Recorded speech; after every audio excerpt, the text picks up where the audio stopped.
Buenos días, que el Señor le bendiga. Estamos una mañana más acá para dar un breve estudio sobre el capítulo 3 del libro de Habacuc, hacer un recorrido breve sobre lo que es este libro y el personaje de Habacuc. Vamos a pedirle al Señor que Él nos bendiga en esta mañana. Padre que estás en el cielo, bendito Dios, vamos a meditar tu palabra, suplicándote, Señor, que seas tú quien nos dé la interpretación adecuada, Padre, y nos haga sentir en nuestro corazón el deseo de poner en práctica las enseñanzas. En el nombre de Cristo, amén y amén. Dice la palabra del Señor en el capítulo 3, 17, 18 y 19 de su versículo: aunque la higuera no florezca ni en las vides haya fruto, aunque falte el producto del olivo y los labrados no den mantenimiento y las ovejas sean quitadas de la majada y no haya vaca en los corrales, con todo yo me alegraré en Jehová y me gozaré en el Dios de mi salvación. Jehová el Señor es mi fortaleza, el cual hace mis pies como de siervas y en mis alturas me hace andar. Habacuc era un hombre prominente, un hombre importante, un hombre que se desenvolvía con justicia, que se molestaba, se inquietaba al ver la situación que se estaba viviendo en Judá, ¿verdad? Las injusticias que se estaban dando. Era un pueblo oprimido en ese entonces, ¿verdad? Donde el poderoso, el rico, pues explotaba al que no tenía la posibilidad de que tenían los ricos, ¿verdad?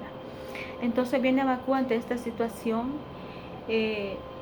considera él que debe interrogar a Dios, por su misma molestia, su incomodidad, considera él que debe interrogar a Dios y lo hace, ¿verdad? Nosotros a veces creemos realmente que no podemos interrogar a Dios, porque, como dice su palabra, ¿verdad? ¿Qué le dirá el barro al alfarero, ¿verdad? ¿Por qué me haces así? Entonces nosotros creemos, no podemos decirle, pero sí podemos hacerlo. Habacuc es la prueba fehaciente de que sí podemos interrogar a Dios de una manera respetuosa y esperar también, ¿verdad?, su respuesta. Así que le dice él en el versículo 2, le dice: ¿hasta cuándo, oh Jehová, clamaré y no oirás? Y daré voces a ti a causa de la violencia y no salvarás. O sea, la situación era tan grave que él le dice: ¿hasta cuándo, oh Jehová?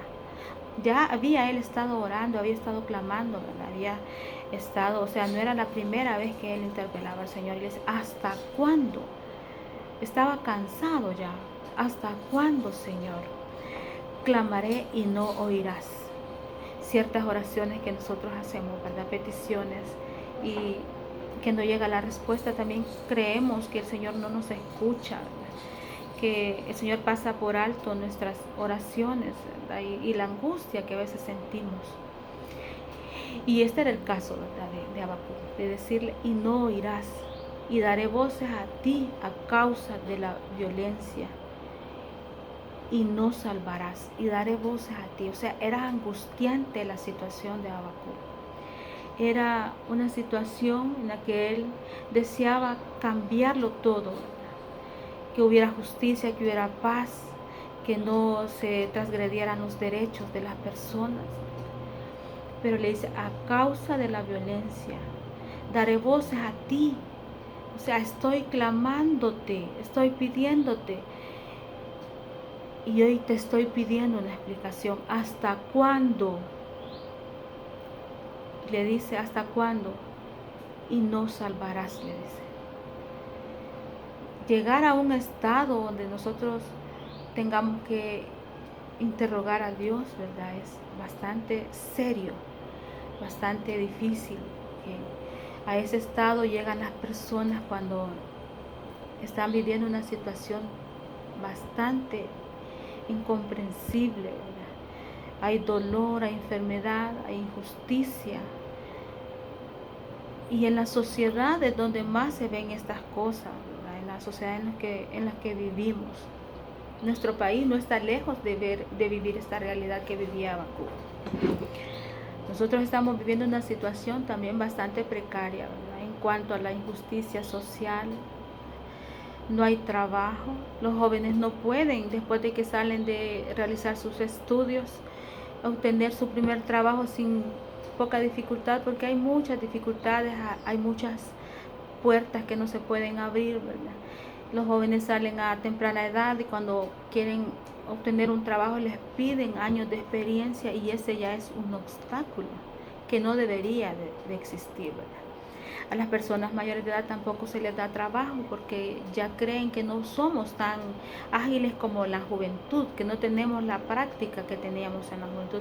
Y así sucesivamente cada cosa desencadena, ¿verdad?, cosas negativas. Cuando un joven no consigue trabajo, se frustra y eso lo hace a veces cometer cosas o dedicarse a cosas que no debería hacer.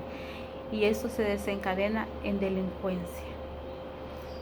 Las personas mayores que no obtienen trabajo también, ¿verdad?, tienen alguna reacción negativa en sus vidas.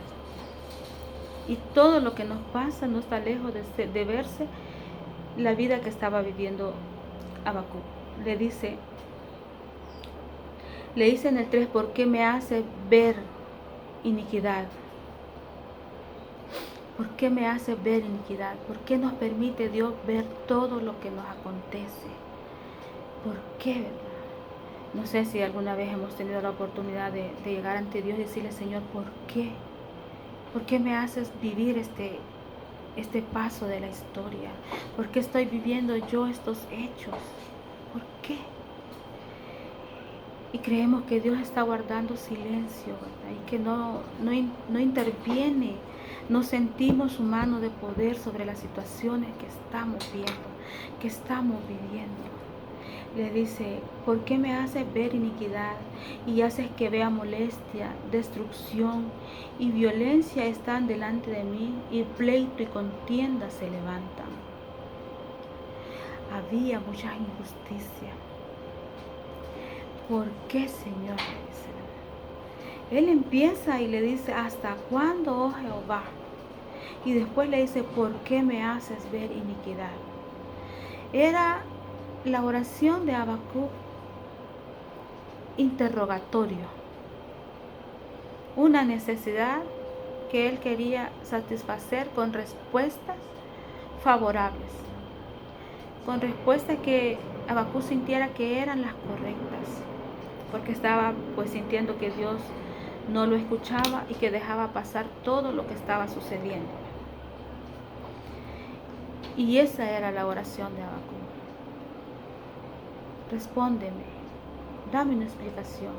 ¿Hasta cuándo? ¿Por qué me haces ver iniquidad? ¿Por qué, Señor? ¿Por qué? Y nos podemos imaginar al Señor sentado en su trono de gracia, como dice su palabra, escuchando la interpelación, escuchando a Habacuc. Podríamos creer que no hubo respuesta, pero sí la hubo. Sí la hubo. Él le responde y le dice en el capítulo 2, versículo 2, dice, y Jehová me respondió y dijo, escribe la visión y declárala en tablas, para que corra el que leyere en ella. Aunque la visión tardara aún por un tiempo, más se apresura hacia el fin, y no mentirá. Aunque tardare, espéralo, porque sin duda vendrá, no tardará. He aquí que aquel cuya alma no es recta se enorgullece, mas el justo por su fe vivirá. Ante esta respuesta, el Señor ya le había dicho a Habacuc, ¿verdad?, porque él estaba levantando a los caldeos. Le dice en el versículo 6 del capítulo 1, le dice, porque aquí yo levanto a los caldeos, nación cruel y presurosa, que camina por la anchura de tierra para poseer las moradas ajenas. Formidable es y terrible, de ella misma procede su justicia y su dignidad. Los caldeos estaban siendo capacitados, estaban siendo levantados por Dios para castigar a la región de Judá. Estaba haciendo ya el Señor, ya estaba tomando, Señor, parte en el asunto. Pero Habacuc con esta respuesta no queda satisfecho, porque él no considera a los caldeos que fueran pues los propicios para tomar justicia. Y le dice, ¿no eres tú desde el principio, oh Jehová, Dios mío, santo mío? No moriremos, oh Jehová, para juicio lo pusiste, y tú, oh roca, lo fundaste para castigar. Muy limpio eres de ojos para ver el mal, ni puedes ver el agravio. porque ves a los menospreciadores y callas cuando destruye al impío, al más justo que él, y haces que sean los hombres como los peces del mar, como reptiles que no tienen quien los gobierne. Sacará a todos con anzuelo, los recogerá con su red, y los juntará en sus mallas, por lo cual se alegrará y se regocijará. Protesta de Habacuc. Le dice, ¿verdad? ¿No eres tú desde el principio, Jehová, Dios mío, santo mío? Eres tú mi Dios, ¿verdad? El de la eternidad, el que no tiene principio y fin. Y le dice, no moriremos, Jehová, para juicio de lo pusiste, para juicio lo pusiste. Y le dice, ¿verdad?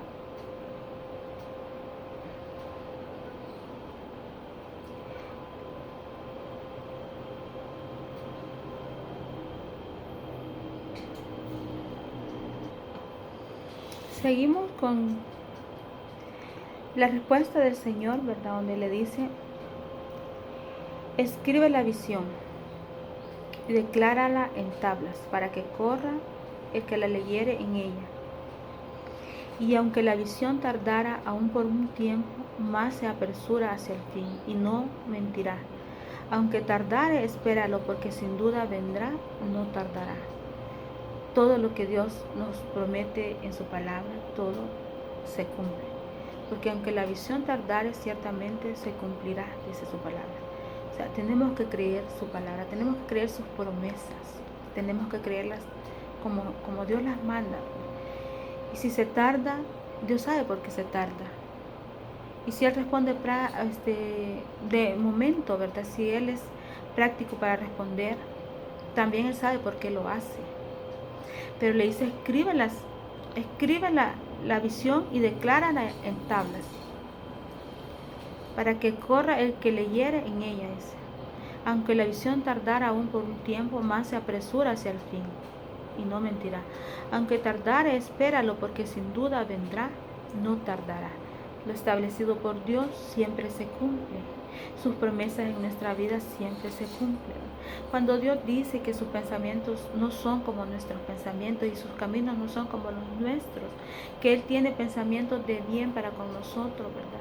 Es tal cual, ¿verdad? Sus pensamientos son llenos de gracia y de misericordia. Aún en situaciones que no entendemos, esa situación va llena de gracia y misericordia de parte de Dios, porque esos son sus pensamientos para aquellos que hemos sido justificados por Él, ¿verdad? Para aquellos que vivimos en temor, en obediencia delante de Dios, sus pensamientos son de diferente manera para aquel que no ha creído todavía en Él, ¿verdad? Y todo lo que Dios promete ciertamente se cumplirá. Si se tarda, hay que esperar. Porque luego dice en el 4, es aquí que aquel cuya alma no es recta se enorgullece, mas el justo por su fe vivirá. Dice, aquella alma cuya alma no es recta se enorgullece, ¿verdad? El que vive creyendo que él puede hacer lo que puede hacer, ¿verdad? Que no necesita de Dios. Hay personas en este mundo que por tener riquezas creen no tener necesidad de Dios y viven de acuerdo a su voluntad, ¿verdad? A sus posibilidades económicas, y se llenan de orgullo. Dice, y aquí aquel cuya alma no es recta, dice, ¿verdad? Aquel cuya alma no es recta es todo aquel que está lleno de maldad, aquellos que no viven con temor y temblor delante de Dios, que aman la injusticia, que aman hacer daño, que dañan a aquellos que están bajo sus órdenes, que no viven para hacer el bien. Esa es un alma que no es recta, ¿verdad? El que vive solo para sí, para beneficiarse de aquellos quienes les rodean. Dice, se enorgullece, dice, esa alma se enorgullece porque no es recta, porque vive para sus propios deleites, entonces se enorgullece. Hay situaciones en la vida que no se entienden, ¿verdad? Porque vemos personas que dicen ser temerosas de Dios, pero dentro del desarrollo de su vida habitual, ¿verdad? Son personas que ostentan pues puestos importantes dentro de las empresas donde viven. Se podría decir que son los jefes, y dentro de sus empresas dejan de ser hijos de Dios, y su alma ya no es recta delante del Creador, sino que se vuelven en personas orgullosas, ¿verdad? Personas que dentro de la empresa son simplemente un mortal, y afuera en sus congregaciones son hijos de Dios. Se enorgullecen, y eso no es correcto delante del Señor, porque hacen daño, porque causan mal, maltratan a su familia, a su esposa, a su esposo, a sus hijos, maltratan a aquellos quienes están dependiendo de ellos en el área laboral. Son personas drásticas, arrogantes, orgullosas, mas sin embargo apartan un día de la semana para adorar a Dios, ¿verdad? Conforme a su corazón, adoran al Señor, pero solo ese día su corazón se convierte en templo y morada del Espíritu Santo, y luego el resto pues son almas inconscientes, personas duras que carecen de fragilidad, de empatía, que no aman a su prójimo como deberían amarlo, y por consiguiente no aman a Dios como deberían amarlo. Pero dice al final del versículo 4, dice: mas el justo por su fe vivirá. Esta palabra también está mencionada en Hebreos, en Romanos, en Gálatas. Está retomada y dice que el justo por su fe vivirá. No tenemos nada, amanecemos sin nada un día en nuestras casas. Nuestros hijos están allí y hay que alimentarlos. Para el que es cabeza de hogar, que se ha ido a trabajar, la persona que se queda en la casa con sus hijos, ¿verdad? La responsabilidad de alimentar esas vidas. Y no hay nada. Y dice su palabra: el justo por la fe vivirá. Porque Dios puede tocar corazones y hacer llegar la bendición en el momento preciso, en el momento justo, para que sus fieles no pasen penurias. Y como dice su palabra, ¿verdad? No he visto justo desamparado. El que cree, el padre de familia, no he visto justo desamparado, ni su simiente que mendiguen pan, sus hijos. Y el justo por la fe vivirá. Su simiente no va a mendigar pan, porque tenemos a nuestro Dios, que es nuestro proveedor, el que está en todo momento, ¿verdad? El que sabe nuestras necesidades, de lo que adolecemos. Él sabe todo absoluto de nosotros, y Él está allí. En las situaciones donde quizás hemos sido maltratados, hay personas que son maltratadas en sus trabajos, ¿verdad? Se les roba el salario, hay personas que no se les paga lo justo, se les dan muchas horas de trabajo y no se les paga lo justo. A los ancianos se les roba las pensiones. En nuestro país, pues, el ejemplo, ¿verdad?, de que la pensión no alcanza, y los que ya están en esa fase de su vida tienen que seguir laborando porque el dinero que les remesan es muy poco y no les alcanza para su subsistencia. Eso es injusticia, porque después de haber laborado por 30, 35 años, se debería de sostener al que ya deja de laborar con una pensión justa que le alcance, pero no se hace. Y el rico se enriquece más, y el poderoso adquiere más poder con el dinero que no le corresponde, y el pobre se empobrece más. La diferencia es que si ese pobre cree en el Señor Jesucristo, por esa fe él vivirá, y el justo por su fe vivirá. Toda la historia de Habacuc se desenvuelve dentro de una región donde había mucha injusticia, mucha maldad, había opresión. no se respetaban los derechos humanos. O sea, nos podemos imaginar nuestra realidad, nuestras colonias. Hay muerte, robos, hurtos, violaciones. Hay personas que cometen delitos, cometen hechos que deberían ser procesados y encarcelados. Y no sucede así. Alguien roba 300 millones al Estado, de las arcas del Estado, lo privan de su libertad por unos años, de ahí luego ya sale, ¿verdad? Y ya su vida normal. Hay personas que roban al Estado, ¿verdad? Inician negocios importantes con fondos del erario público. Y les cae una condena de 3 años y le dicen, bueno, no pasa nada, te vamos a dejar que hagas trabajo público, ¿verdad? Trabajo que beneficie a la comunidad. Porque son personas de cuello blanco, son personas pudientes, que le pagan a la justicia por su libertad. Pero no vaya a ser que alguien poco importante, ¿verdad? En el ámbito de la política, lo voy a tomar así, ¿verdad? Alguien que es irrelevante, ni conocido es,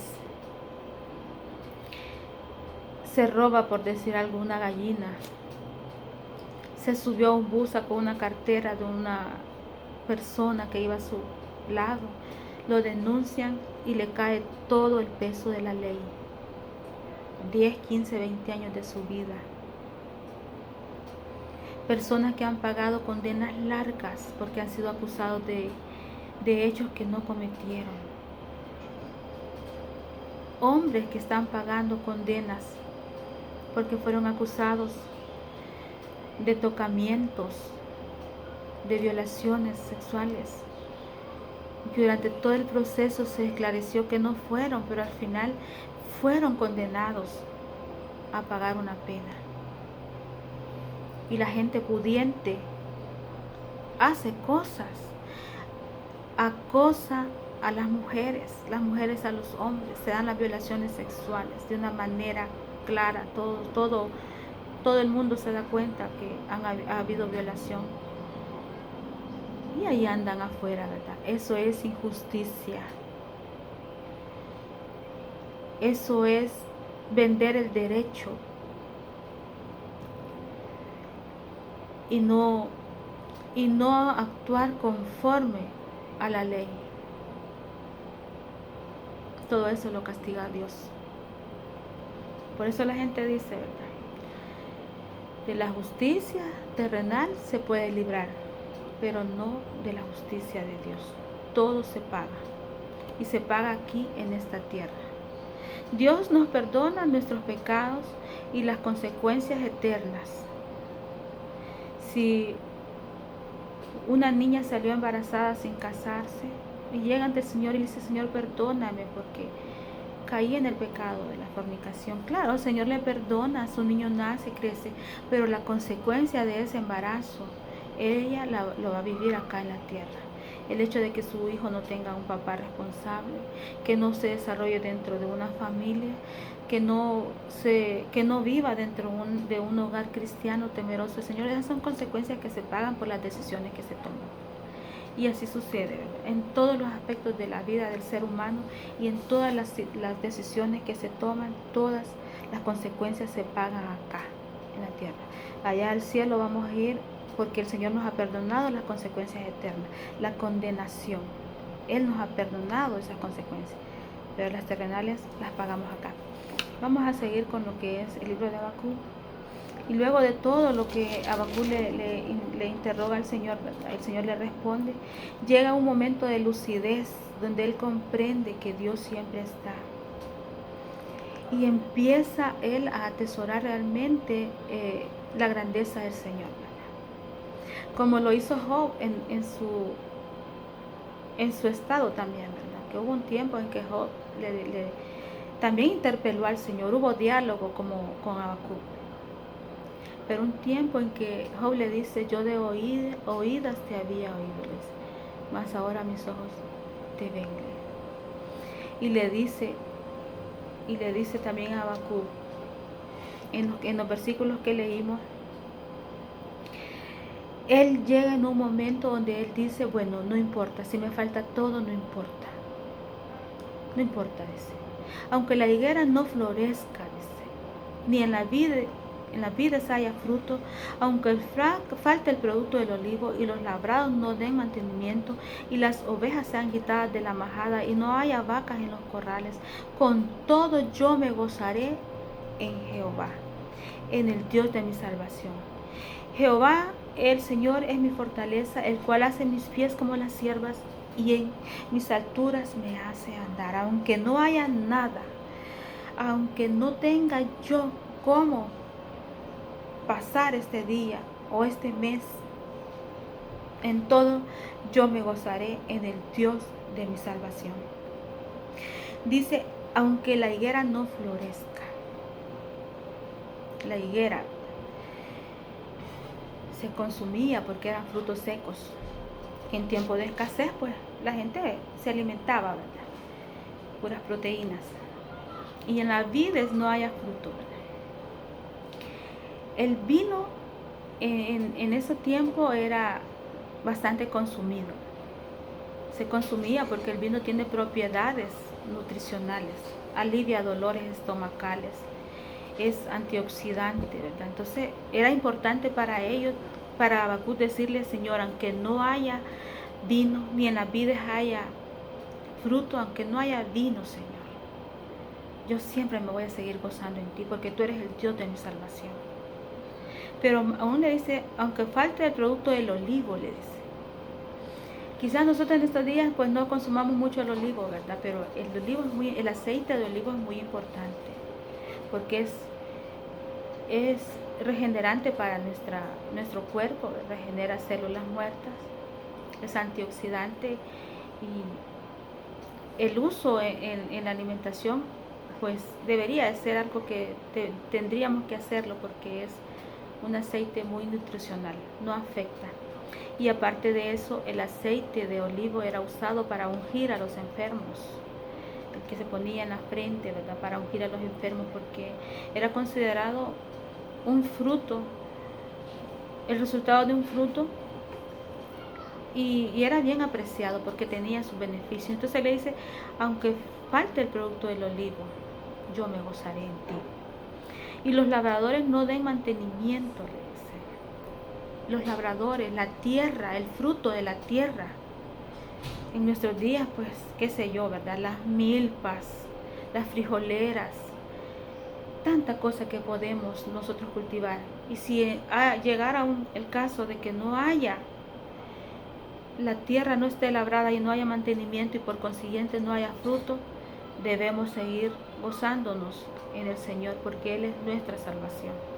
Él es el que provee. Como justos vamos a vivir por fe. Y los labrados no den mantenimiento y las ovejas sean quitadas de la majada. Las ovejas, porque trabajaban la lana, ¿verdad? Y eran también, ¿verdad?, producto económico en aquel entonces. Y no haya vaca en los corrales. En nuestro tiempo, pues, podemos hacer la comparación de que no haya vaca, quizás es que no tengamos carnes, ¿verdad?, en las refris, en nuestros refrigeradores, porque no haya carne para alimentarnos, ¿verdad? Las porciones de las reses con las que hacemos la sopa, los caldos, y llega un momento en que no hay nada en esa refri, porque no hay. Entonces dice, con todo yo me alegraré en Jehová. Yo me alegraré en Jehová. Aunque no tenga nada, aunque no tenga trabajo, aunque haya sido humillada, abandonada, aunque haya llegado a mí la enfermedad, yo me alegraré y me gozaré en el Dios de mi salvación. Jehová es mi fortaleza. el cual hace mis pies como de siervas y en mis alturas me hace andar, me eleva a las alturas, me hace diferente. Él es mi fortaleza y en Él me gozaré y en Él esperaré todos los días de mi vida. Porque todo lo que Dios nos permite experimentar es de bendición. Todo en absoluto. Jehová es la fortaleza de nuestra vida. Y si vivimos en sus caminos, hemos de vivir por fe, creyendo en que Él tiene control de todo, que todo pasará. Y albergamos la promesa de vida eterna y un día todo esto pasará. Toda injusticia, todo dolor, todo lo que nos hace sufrir pasará. Y vamos a vivir en el reino celestial con nuestro Padre por toda la eternidad. Amén. Que el Señor le bendiga.